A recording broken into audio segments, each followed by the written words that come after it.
안녕, 동물 소개해주는 금수회의록이야. 오늘은 말티즈는 참지 않기에 말티즈를 소개할게.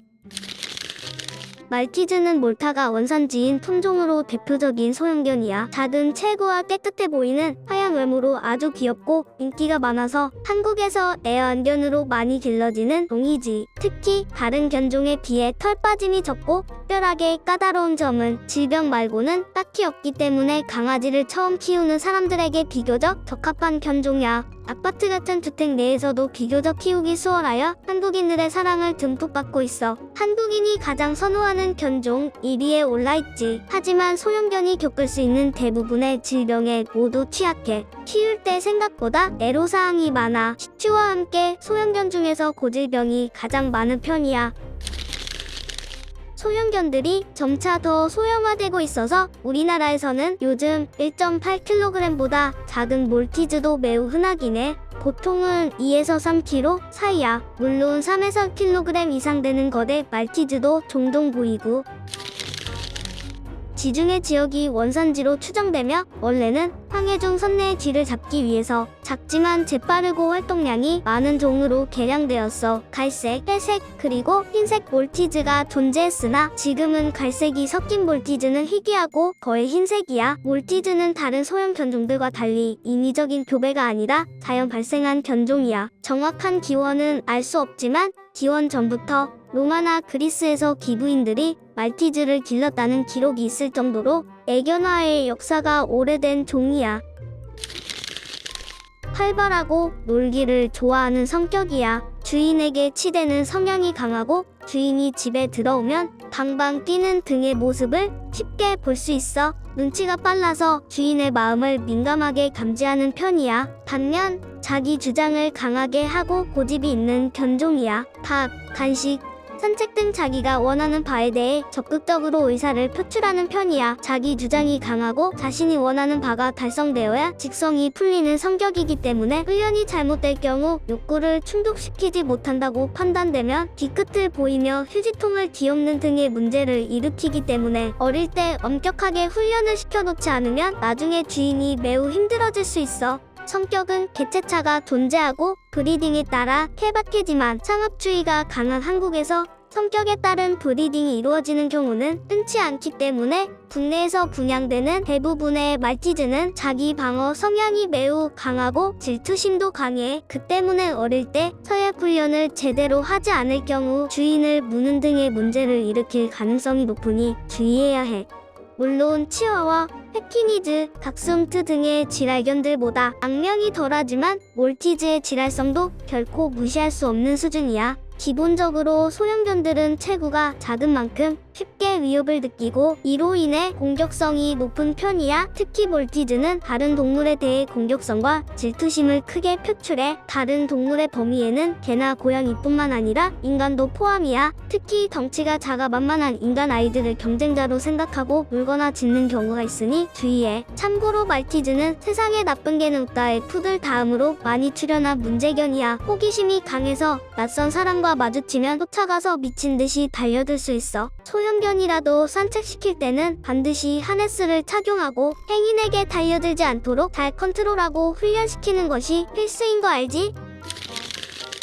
다른 소형견들에 비해 행동이 매우 민첩한 편이며 활동량도 많은 편이야. 대부분의 개가 그렇듯 몰티즈도 산책을 좋아해. 산책을 나가자고 주인에게 마구 보채지만 정작 산책을 나가면 소형견답게 빨리 지치는 편이기도 해.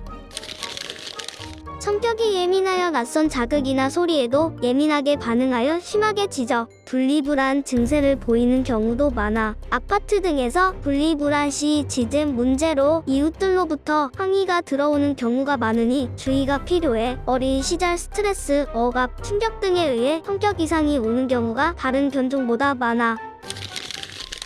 지능은 상당히 낮은 편이야. 여기서 말하는 반려견 지능은 훈련성으로 평가되기 때문에 몰티즈의 지능이 낮게 평가되는 것은 훈련을 기억 못하고 말썽을 많이 피운다는 사실 때문이야. 개의 지능은 문제 해결이나 인지 능력, 분석력 등 여러 면에서 평가할 수 있겠는데 그중 사람의 명령을 잘 이해하고 기억하고 따르는 능력을 분석한 헨리 코렌의 책에서는 79개의 견종 중 59위라는 낮은 순위로 랭크되어 있어.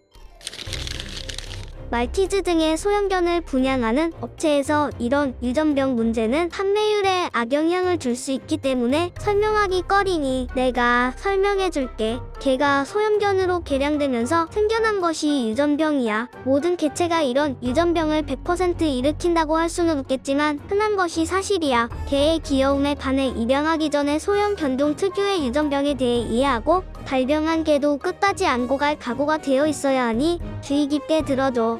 몰티즈는 유로증, 즉 눈물관이 막힘으로 인한 눈물샘 넘침과 눈물 자국이 빈번하게 발생하는 종인데 종 자체가 가진 유전병이라고 볼 수 있어. 소형견의 눈물샘 넘침은 무리한 소형화 과정에서 두상을 앞뒤로 납작하게 짜부러뜨리다 보니 안구와 두상의 각도가 맞지 않게 된 거야. 따라서 눈꺼풀 이상이나 안구 돌출, 털이 돌출된 눈가를 찌른다거나 내부 눈물관 막힘이 일어날 수밖에 없어. 다른 시선에서 보면 몰티즈 특유의 귀여운 외모는 유전병의 고통을 대가로 얻은 것이라고 할 수 있지. 유로증이 발병한 몰티즈의 경우 눈 주위에 박테리아가 번식해 눈 아래, 콧잔 등의 털이 쉽게 붉어져. 이는 푸들과의 공통점이기도 해. 한국은 몰티즈나 푸들 외에도 유로증을 가진 소형 견종이 많은 편이야. 그런데 한국은 강아지 공장이나 애견샵 등에서 무분별한 근친 교배, 유전병 개체 교배가 이루어지고 있는 상황이니 말다했지.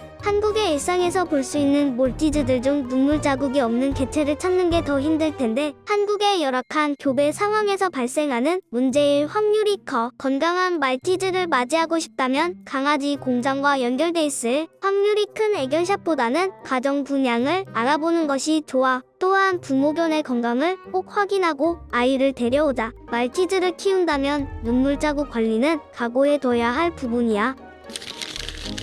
다리가 약해서 골절되기 쉬워. 특히 슬개골이 탈구되는 문제는 고령의 말티즈가 고질적으로 앓는 질환이기도 하니 주인의 세심한 관심이 필요해. 또 종의 개량 탓에 유전병으로 나이 들어서 류마티스염을 많이 앓으며 6에서 7살이 넘어가면 이빨이 약해지고 앞니도 빠져. 그리고 기본적으로 몸이 작기 때문에 출산 시 유산할 위험이 있고 유산을 하지 않더라도 새끼가 위험할 수 있어. 지금까지 말티즈에 대해 알아봤어.